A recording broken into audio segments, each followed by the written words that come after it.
Kundi la wapiganaji la Hamas limesema Israel inapaswa kubeba gharama ya kuijenga upya Gaza. Kundi hilo limesema kwamba Israel ndio iliyoharibu ukanda wa Gaza na hivyo lazima wahakikishe wanaujenga.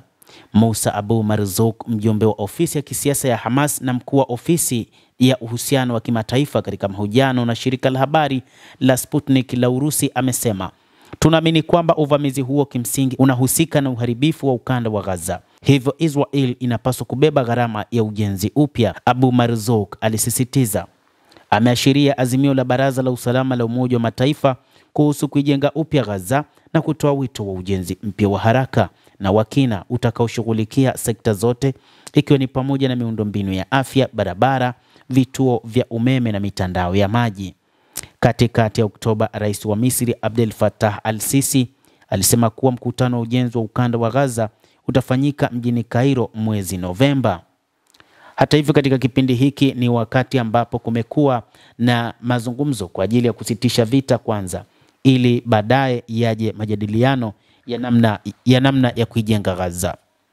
Lakini je, Gaza imeharibiwa kiasi gani na kazi ya ujenzi upya wa Gaza ni kubwa kwa namna gani? Kiwango cha uharibifu katika ukanda wa Gaza kwa sasa kinatajwa kwamba kipo katika eneo la 84%, na katika baadhi ya maeneo ya Gaza kama vile katika jiji la Gaza ni hadi 92%. Hata hivyo, kupitia mwakilishi maalum wa mpango wa maendeleo wa Umoja wa Mataifa wa Palestina, Jaco Silias, amesema kwamba uharibifu huu umeunda kiasi kikubwa cha vifusi.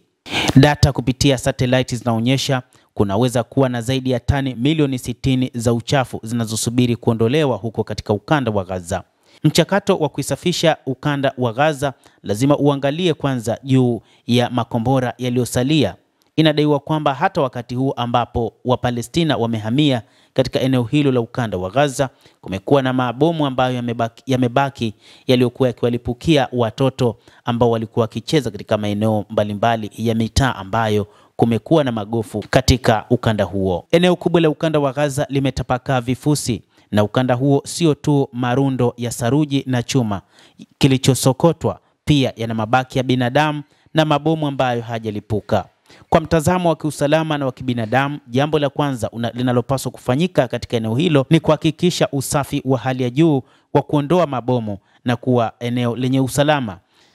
Kadhalika, inafuata mchakato wa kupanga, kutenganisha na kusagwa uchafu baada ya vifaa kama vile plastiki na chuma kuondolewa. Saruji iliyobaki inaweza kusagwa na kutumika tena. Usafishaji wa maji machafu ni muhimu kwa kuzuia kuongezeka kwa maji taka na kuenea kwa magonjwa. Madaktari wamesema Gaza ina viwango vya juu vya magonjwa ya kuhara ambayo yanaweza kuua watoto, na hatari ya kipindupindu katika baadhi ya maeneo inaweza ikatokea katika siku za usoni. Hii itaweka misingi ya ujenzi, lakini jitihada za ujenzi zitahitajika uingizaji wa wingi wa vifaa. Hili haliwezi kufanywa na malori yanayovuka mpaka. Jambo la kwanza linalohitajika kufanywa ni kujenga bandari ya kina kirefu, kwa sababu unaweza kuleta maelfu ya mizigo na makontena.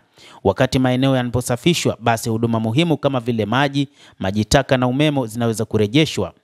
Maji na maji taka, maji safi ni hitaji kubwa la haraka kwa wakazi wa Gaza. Kulingana na makadirio ya UNICEF, zaidi ya 70% ya vituo 600 vya maji na usafi wa mazingira katika eneo hilo vimeharibiwa na kuharibiwa kabisa tangu Oktoba 7. Mtazamaji, endelea kutufuatilia, lakini usisahau kulike, usisahau kucomment, kadhalika na kusubscribe channel yetu hii ili uweze kupata habari zetu kwa mapana hapa The World News. Mimi ni Adam Hussein, endelea kuwa nasi wakati wote.